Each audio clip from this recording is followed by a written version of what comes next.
നെഹെമിയ 7-ാം അധ്യായം. മതിലിൻ്റെ പണി തീർന്നു.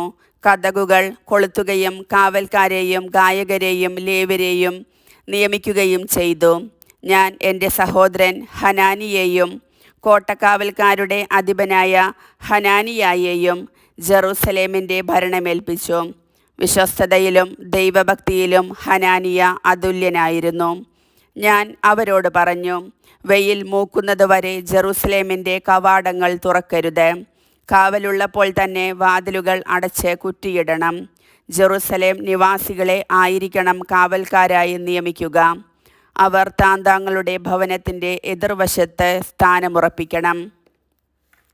തിരിച്ചു വന്ന പ്രവാസികൾ. നഗരം വലുതും വിശാലവുമായിരുന്നു, നിവാസികൾ വിരളവും. വീടുകൾ പണിതീരുന്നില്ല. ശ്രേഷ്ഠന്മാരെയും നായകന്മാരെയും ജനത്തെയും വിളിച്ചുകൂട്ടി അവരുടെ വംശാവലി തയ്യാറാക്കുവാൻ ദൈവം എന്നെ പ്രേരിപ്പിച്ചു. ആദ്യം മടങ്ങി വന്നവരുടെ വംശാവലി ഗ്രന്ഥം ഞാൻ കണ്ടെത്തി. അതിൽ ഇപ്രകാരം എഴുതിയിരുന്നു: ബാബിലോൺ രാജാവായ നബുക്കദ്നേസർ പിടിച്ചുകൊണ്ടുപോയവരിൽ സ്വനഗരങ്ങളിൽ മടങ്ങിയെത്തിയവർ. അവർ ജെറുസലേമിലും യൂദായിലെ നഗരങ്ങളിലും മടങ്ങിയെത്തി.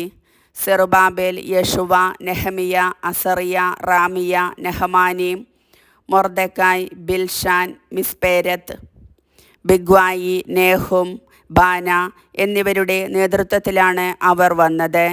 ഇസ്രായേൽ ജനത്തിൻ്റെ കണക്ക്: പറോഷ് കുടുംബത്തിൽ 2172, ഷെഫാത്തിയ കുടുംബത്തിൽ 372, ആര കുടുംബത്തിൽ 652, പഹാത്ത് മോവാബ് കുടുംബത്തിൽപ്പെട്ട യശുവായുടെയും യോവാബിൻ്റെയും സന്തതികളായി 2818, ഏലാം കുടുംബത്തിൽ 1254, സാത്ത് കുടുംബത്തിൽ 845, സക്കായി കുടുംബത്തിൽ 760, ബിന്നൂയി കുടുംബത്തിൽ 648, ബേബായി കുടുംബത്തിൽ 628, അസ്ഗാദ് കുടുംബത്തിൽ 2322, അദോനിക്കാം കുടുംബത്തിൽ 667, ബിഗ്വായ് കുടുംബത്തിൽ 2067, ആദിൻ കുടുംബത്തിൽ 655, ആദേർ എന്ന് അറിയപ്പെടുന്ന ഹെസക്കിയായുടെ സന്തതികൾ 98,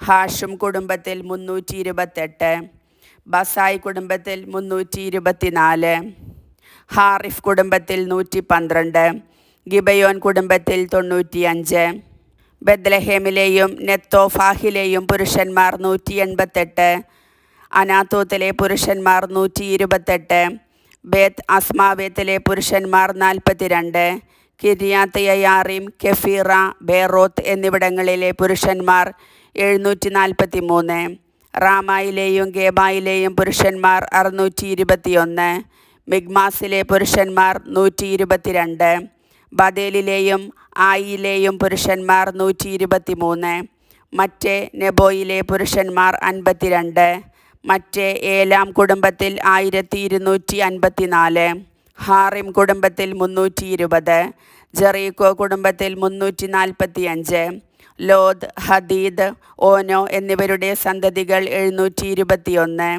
സേനാ കുടുംബത്തിൽ 3930. പുരോഹിതന്മാർ: യശുവ കുടുംബത്തിൽ യദായായുടെ സന്തതികൾ 973, ഇമ്മർ കുടുംബത്തിൽ 1052, പാഷൂർ കുടുംബത്തിൽ 1247, ഹാറിം കുടുംബത്തിൽ 1017.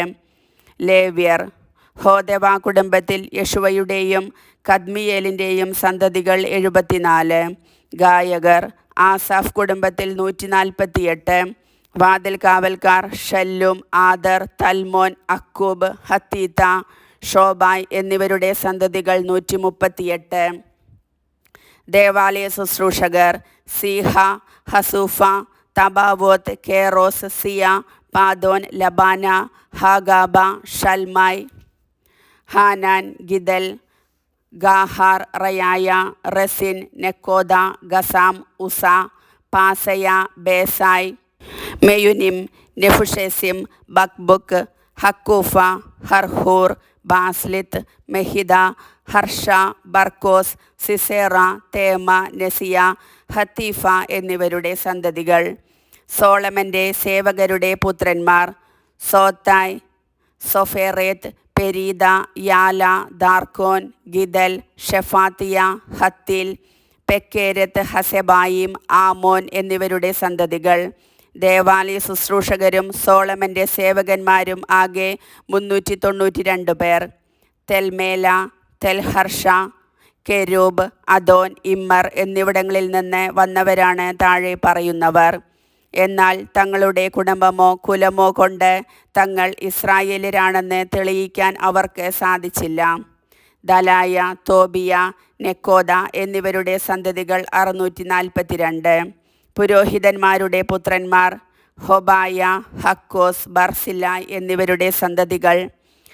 ബർസില്ലായ് കുടുംബക്കാരുടെ പൂർവികൻ ഗിലെയാദുകാരൻ ബർസില്ലായിയുടെ പുത്രിയെ വിവാഹം ചെയ്തതിനാലാണ് അവർക്ക് ആ പേരു ലഭിച്ചത്. വംശാവലി പട്ടികയിൽ പേരില്ലാത്തതിനാൽ അവരെ അശുദ്ധരായി കരുതി പുരോഹിതഗണത്തിൽ ഉൾപ്പെടുത്തിയില്ല. ഉറീമും തുമ്മീമും ഉള്ള ഒരു പുരോഹിതൻ വരുന്നതുവരെ വിശുദ്ധ ഭോജനത്തിൽ പങ്കുചേരുന്നതിൽ നിന്ന് ദേശാധിപതി അവരെ വിലക്കി. ജനം ആകെ 42,360 പേർ. ഇതിനു പുറമെ അവരുടെ ദാസീദാസന്മാർ 7,337 പേരും ഗായിക ഗായകന്മാരായി 245 പേരും ഉണ്ടായിരുന്നു. 736 കുതിരകളും 245 കോവർ കഴുതകളും 435 ഒട്ടകങ്ങളും 6,720 കഴുതകളും ഉണ്ടായിരുന്നു. കുടുംബത്തലവന്മാർ ദേവാലയ നിർമ്മാണത്തിന് സംഭാവനകൾ നൽകി. ദേശാധിപതി 1000 ദാരിക് സ്വർണവും 50 ക്ഷാളന പാത്രങ്ങളും 530 പുരോഹിത വസ്ത്രങ്ങളും നൽകി.